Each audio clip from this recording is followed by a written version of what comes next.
Hey guys, I was just driving to a Bible study and just got an email, and it's a really exciting email, and I got a little emotional, and I never pull out the camera so you guys can see me cry, but I like to capture real moments in real time.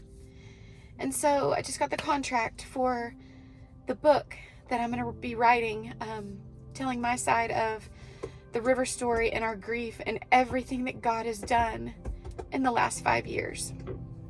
We're coming up on 5 years without River. And I was just praying, Lord, just let me tell your story.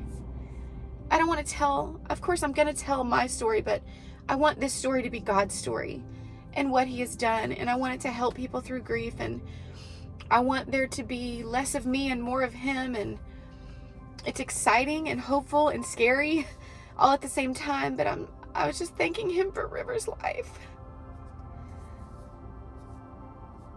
and the opportunity to be able to tell his story and be able to tell how God pulled us out and redeemed us and restored us.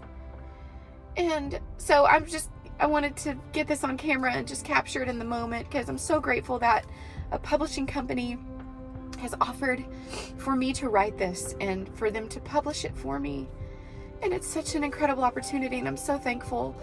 And I pray, and I want you guys to pray along with me for God's story to be told, for clarity in my writing and help in my writing, and for me to be able to deliver this manuscript by the date that it's due, and for me to get out of my own head about it, and just be obedient to where the Lord is leading me. God, I just, would you guys pray with me about that? God, just that River's little legacy would go on to live on, but more than that, I just pray that Jesus' name be known, and that people can know that their story is not over, that God is working and he is moving, and you are not forgotten, and you are not forsaken, and you are loved. And I pray that I can get all those thoughts out of my head and my heart and remember lots of things. That it's been 5 years now. There's lots of things that have happened.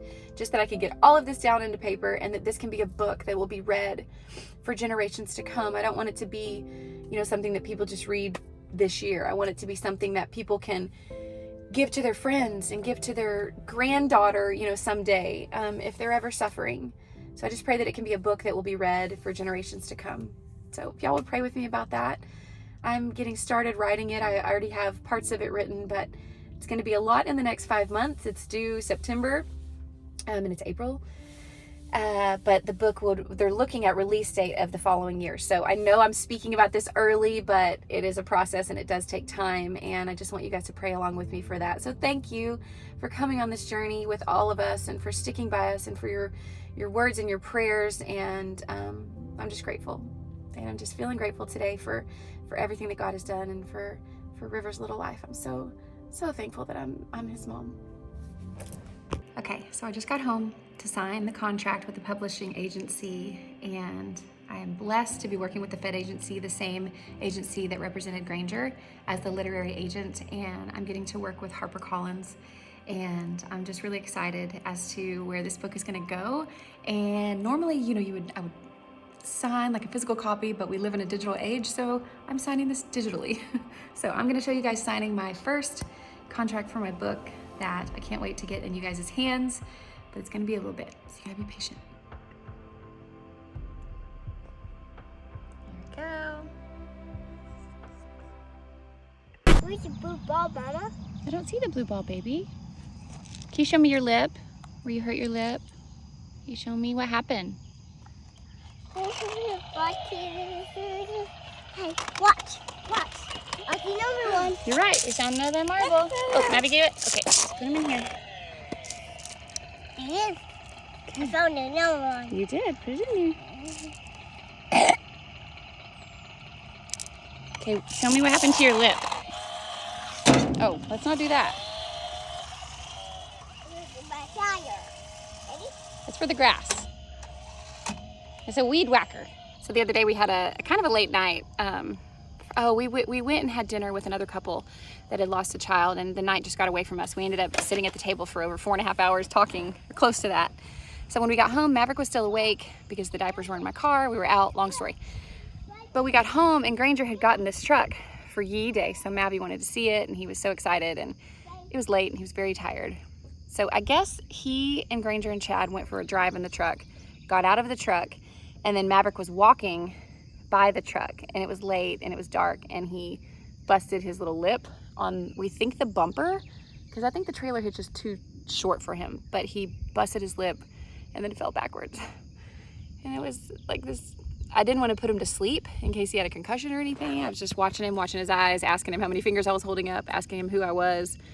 And he's okay, he just got a little busted lip. And we were just talking at dinner about little boys and how they always have bruises, always have bumps, always bumping into things, hitting their little heads. Life with boys. I'm sure it's life with girls too, but in my case, it's been mainly all my boys that always have a bruise or a bump somewhere on their little heads. Is that dying?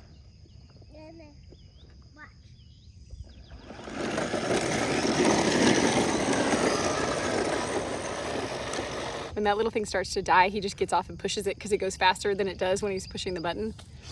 That was a good buy. That was a Walmart buy. He loved that. Still loves that. Still plays with that. And then now he's just into all these power tools. So our sitter Abby got him that little weed whacker, and it's the cutest thing what he calls things. So his little chainsaw, he calls it a chainsaw.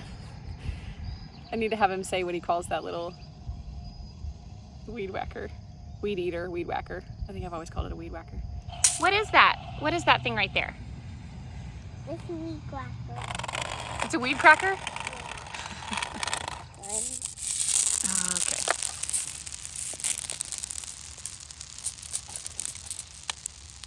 Are we doing cleanup again? Yeah. Okay, tell me if you can find them all. I've already done this. Already done this today. All right, let's go pick them all up. Clean up. Can you sing the song? Clean up. Clean up. Clean up. Clean up. Clean. See it? I see it. Can you get it? No, Mabby. Maybe do it. You are. He is the most independent child. He will literally, if he's climbing out of the car and I lift him down, he will get back in the car and climb out himself because he wants to do it himself. You are so independent. If I put on his shirt and I pull his arm through, he will say, no, Mavy, do it. And pull his arm out and push it through. That's a very good quality to have. You know that? Oh. Say, I'm independent. Oh, I see another one. Okay. Got it. Okay, perfect. Love you. Got it.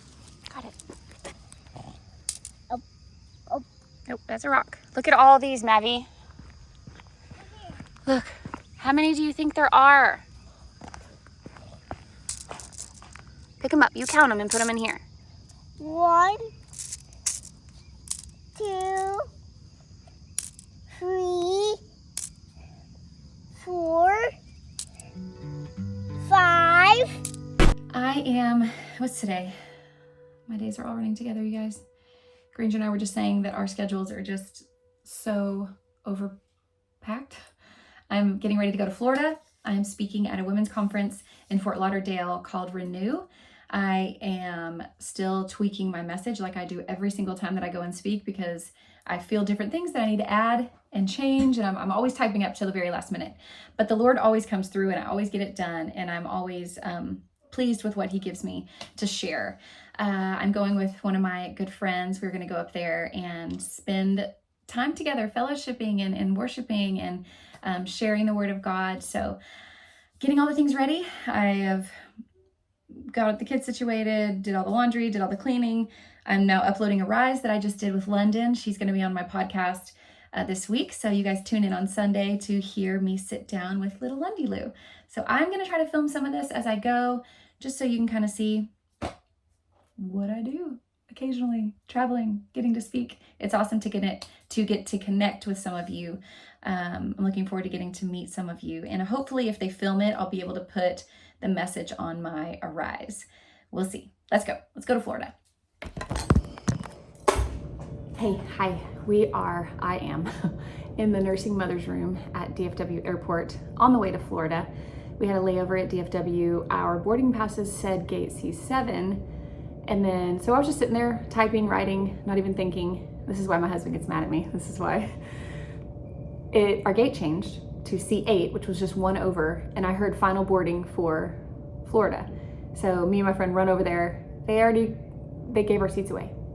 We were 2 minutes late. And it still had 10 more minutes to board, but they gave our seats away. Because I guess American gives your seats away at 15 minutes before takeoff. And we arrived at like 13 minutes before takeoff or something. So they gave our seats away. So we are stuck at the airport. They put us on the next flight, which was good, but now we get in later than we had anticipated. But I like to look at those things as divine detours, that maybe the Lord was protecting us from something. It could also be that I was just not paying attention. And that's why Granger gets upset with me if I'm like off buying snacks or something. He likes to be in line, make sure the gate's right, make sure we're going where we're going like 30 minutes before, an hour before. So yeah. Anyway, I'm having extra time to write and we are headed to Jacksonville. I think I was saying Fort Lauderdale. We're headed to Jacksonville here shortly. Here we go. We made it. Only 2 hours later than we were supposed to. God, Hugo. It's my fault. No, mine. I gotta be a better traveling buddy.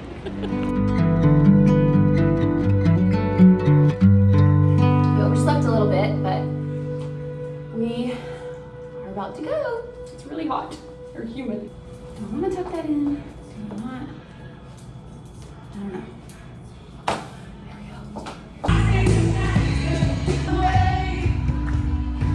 And so I am expectant for what God is going to do. Thank you, Dr. Courtney, for your teaching and your preparation. Okay, next up we are gonna go to the trampoline park and go get some energy out. If I can get my boy. Guys. What is that? It's exhaust? Okay, can we go wash our hands? Hey, can I see your hands, buddy? You are supposed to be getting him ready to get in the car. No, he was playing in it, and then I came over and started playing in it. Oh. Are you gonna be a mechanic? Truck. Yeah, he's exhaust there. Exhaust in there? Yeah. Okay. Let's go wash our hands, because now you have black all over you. It's called black. That's the color black.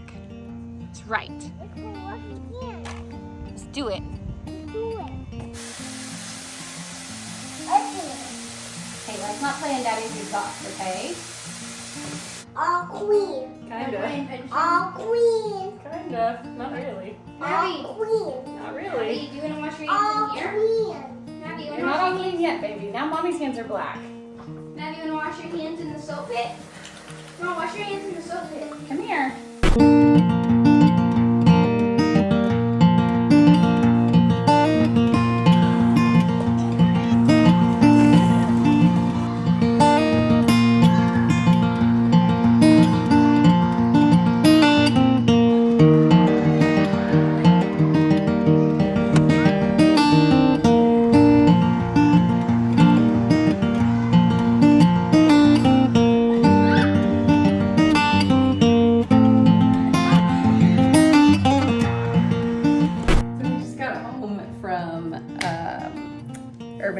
trampoline park, and it's very interesting.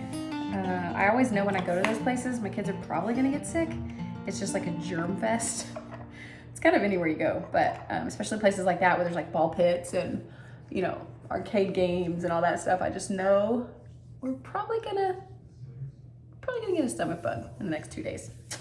But we also saw what is now referred to as a furry. Do you guys know about furries? I know this is maybe a sensitive topic for some, but it was a minor wearing a tail, like a furry tail, it looked like a raccoon tail, and a mask. And not only was she wearing that, she was meowing and hopping around like like a cat or a fox. And Maverick was very enamored and wanted to go up and say hi to her and wanted to like touch her tail. And she didn't really break character. She stayed as like a fox and was hopping around, and she was filming herself, I guess, for her social media.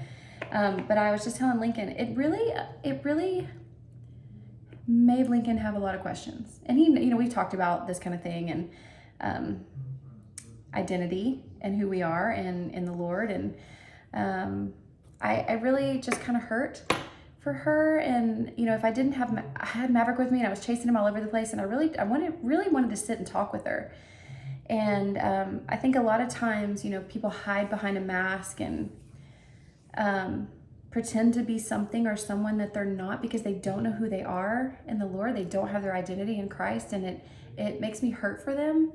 I didn't see her with anybody. I didn't see friends or family or parents with her.